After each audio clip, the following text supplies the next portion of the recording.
My question to you both is, the media has an important role in shaping our democracy. What would you say the media can do to elevate this discussion, elevate voices, foster the sense of collaboration where you may have seen it lacking in the past? Let me start with you, Michael. So when I think about the opportunity, leveraging the partnership with media, it's the opportunity to tell some of the stories that don't get told. We all gravitate towards the kind of known networks or people, but if we're doing a power mapping exercise, I think it would actually kind of look different. Where does power actually reside? And I think we tend to lean towards those who have influence or resources, where actually community has incredible power because of the knowledge that they have and the work that they're doing on the ground. So I think the opportunity to find those stories and those leaders and surface those things up so that the community overall gets to hear about them and learn about them can play a role in starting to shift how we view things and how we start to work together. Is there an example of a missed opportunity you've seen the media maybe pass on? A lot of the times the sensational headlines gets the attention of those who make the decisions in the newsrooms, and sometimes those community stories don't get told. Can you think of a time where you say, gosh, that was a missed opportunity? We could have done so much more with the presence of media getting these points across. Let me throw that question to you, Mr. McDowell. Yeah, I mean, there's so many of those. I can even think of something just recently happened in Boston, in the Boston area, with a new school that had opened up, and just that the success it had in actually coming about. It was a charter school that really tried to break the mold of charter schools, but it didn't get covered at all in the press, right? But I want to say something about this media thing. I think we have to answer the question. The media is not one thing. It is a really complex system. So I think we need journalists to do the work of journalists and to do it well. And at the same time, we need outlets for people to have their voices heard, to be able to tell their stories, be listened to, and connected to each other. Some of those kinds of story things can be really, media can support, different kinds of media can support, but they're most powerful when people do them in relationship with each other, as opposed to across the medium, but media has a role. But I've been feeling more and more these days that the ability of the media to help us look at ourselves is really important. And I'm feeling that that's kind of like lost in some sense. Do you think social media is making up for that? No, it's creating. Oh, okay. No way. Because you talk about different forms of journalism and media, and we are in a rapidly changing media environment Landscape, with yeah. the invention of social media, Instagram, Facebook, Twitter. Some folks may say it's the Antichrist. Other people may say it's a way for these voices that haven't been heard previously. And as someone who works with their students specifically with this platform, how can that be better used, not only by members in the media, but the community at large? Well, I mean, the problem with the media stuff is that it actually balkanizes us more than we realize. That people are able, with the new social media and technologies, to engage more openly with the people who are more like them, their tribe, and to lash out with people who aren't, without any responsibility. It's a system that actually doesn't have any responsibility associated with it. And I think that's really dangerous. It doesn't have to be that way, right? I mean, there are people who've been designing some really interesting community building social media tools that kind of requires a way of your obligation to be part of that group, the kinds of comments you have to leave, the connections you have to make. So I think we have all these tools without actually having any notion of the social value and system we want them to support. and they are basically a free market set of things that are just thrown out to a public that's not connected.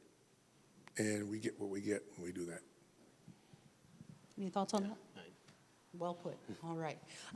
I have to refer to my notes specifically because, Ceasar, tonight you said that those pushed to the margins of society are most attuned to the structural and value failures of the system, and therefore they must participate in fixing the system. Can you give us some examples of where you've seen that being done successfully? I'll give you a really simple one, which you wouldn't think of. But a few years ago, we did this project in Boston. Boston was thinking about planning for its transportation future. And one of the goals of that effort was to figure out how to get folks who normally don't participate in the public process to actually participate in actually shaping the transportation plan. Now, if you want to talk about something that people don't want to talk about in the margins, it's like the transportation plan, because it's, anyway, it's all technical and all of that. Yeah, you know all about it. But anyway, we did this really interesting process to do it. The thing for me that came out of that you had all these transportation planners who were thinking about optimization, thinking about the best ways to have routes go and efficiencies and stuff like that. The number one thing that came out of the communities that were disconnected, that were poor, that were marginalized, is they wanted a system that was courteous and friendly.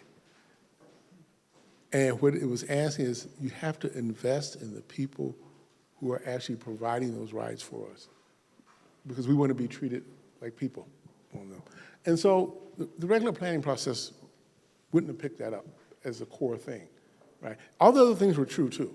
All the other things that the transportation planners think about are true. But this notion of, this is a space that I come into, all of us have had this experience. And I had one the other day that was great.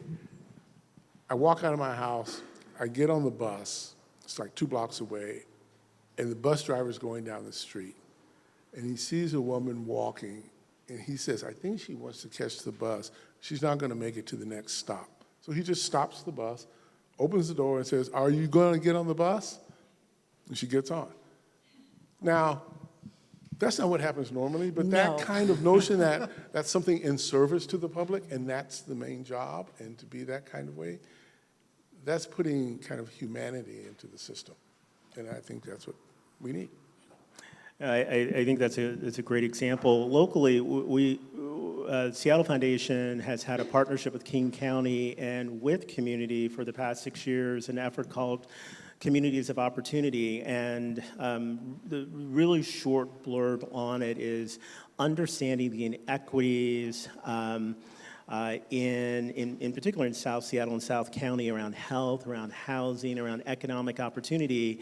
In many cases, we're talking a difference of 13, 14 years of life expectancy just in census tracts. So this effort, right from the start, was meant to be different, that it wasn't going to be funders charting out, here's our strategy, and then you, community, apply for our resources and adhere yourself to what we want you to do. It was flipped of, hey, here are the goals that we have, the outcomes that we want to get to, but we're not quite sure how we get to that strategy, or how we get to what the best strategies are. This is where we want to fund you to bring your community together, however you define your community, and identify those strategies. And we're 6 years in, and you're starting to see a shift in outcomes in not just that particular neighborhood, but the identification of policies and potential system changes that would affect not just that particular community, but the entire county. So I think that's another example of more kind of a targeted approach to solving an issue has benefit for everyone. What kind of system changes have you seen implemented thus far that are working in the spirit of Civic Commons, all in? Anything in particular?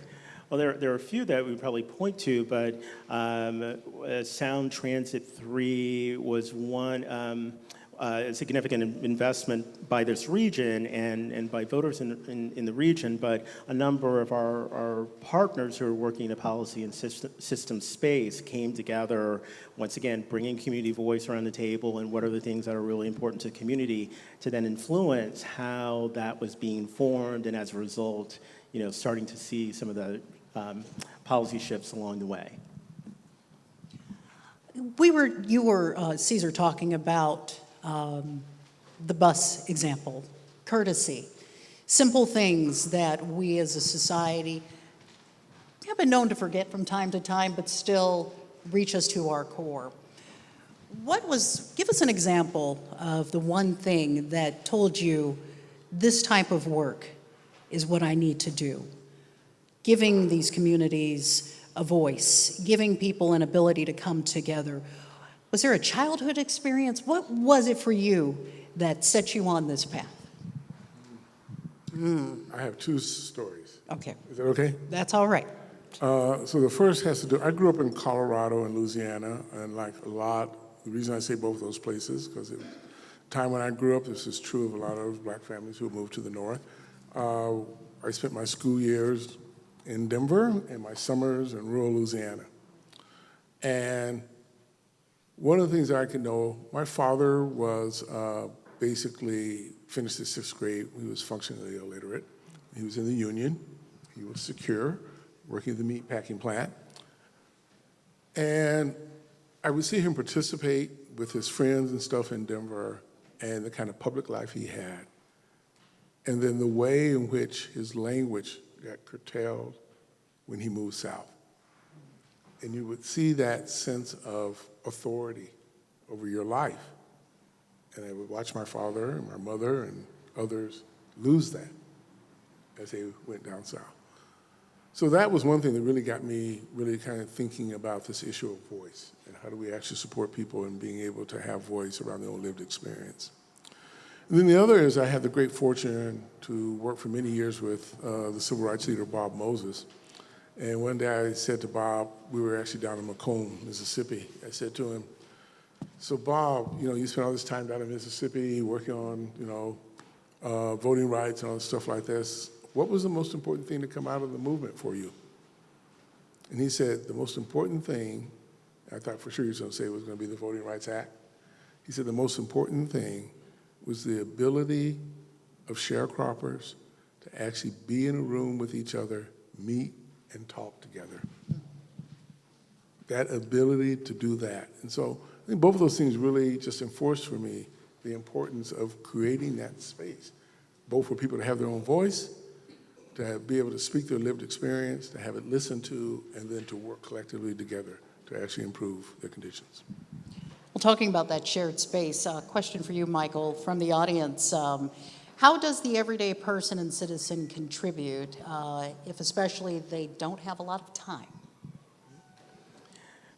So it's a great question. I don't know if I have a great answer, other than what we should all do is be civically engaged. I don't have a lot of time, but I try and carve out whatever I can to show up in community. And right now, that's through the PTA with my kiddos' school, and being part of community. However, once again, you define community, I think it's the most that we can ask people to do. And we had this a little bit of a funny conversation at dinner last night. There's a little bit of an equalizer when you're picking up your kid at aftercare. We don't really know each other than we're all rushing at 5:45 to get to aftercare to pick up the kid. But it actually creates a bit of a community because we start talking with each other, it's about the kids, and then next thing you know, John or Jane, will text and say, hey, I'm running late. I'm not going to be able to pick up, my kiddo. Do you mind picking him up and we'll swing by your house? So I just bring that up because I think it's those small things that you do just in terms of being part of community that allow for community to be built. It doesn't have to be anything big, but just that those small tasks allow for community to develop. Okay. And one more quick question, and we're going to wrap it up right now, so my apologies to other questions that may be out there. One of our audience members says, maybe this is othering. Sorry, Michael. But how do you convince those whose current systems benefit to embrace new ones that help the excluded? This conflicts with self-interests. Who wants to stab at that? Do I want to take that one? All right. I don't know if I want to take that one. Yeah. You know, it's funny, we were having dinner last night with a group of folks and talking about kind of issues around this, and I wanted to deposit at the table and just ask people, do you believe in evil? That there are things that just can't be changed, they just in and of their essence are bad, and if you do believe in it, then what does that mean in terms of your sense of hope? So I want to think about that in relationship to this. I'm not going to say people are evil. That's not where I'm going to go. What I am going to say about this is we always, I think that everyone has the capacity to evolve and grow. The real question is, if there may be people who are in positions and their trajectory for growth is slower than what needs to be given the position they're in. And I think you can then think about, we may need to remove someone, voting or whatever it may be, not because we don't think they can change, but they can't change fast enough for where we are right now, and we need something else there. So I have hope for everyone, but I also have the reality of believing that not everyone is there right now, and we have to accept that reality and kind of be okay with that. All right. I think the only thing I would add, for me and the work of the Commons, I mean, I think this is one of the critical challenges, because in many regards what we're talking about is sharing power. And the hardest thing in the world for anyone who has power to do is to share it. And at the same time, I mean, I like to think about myself as both a pragmatist and a moderate, that I don't believe,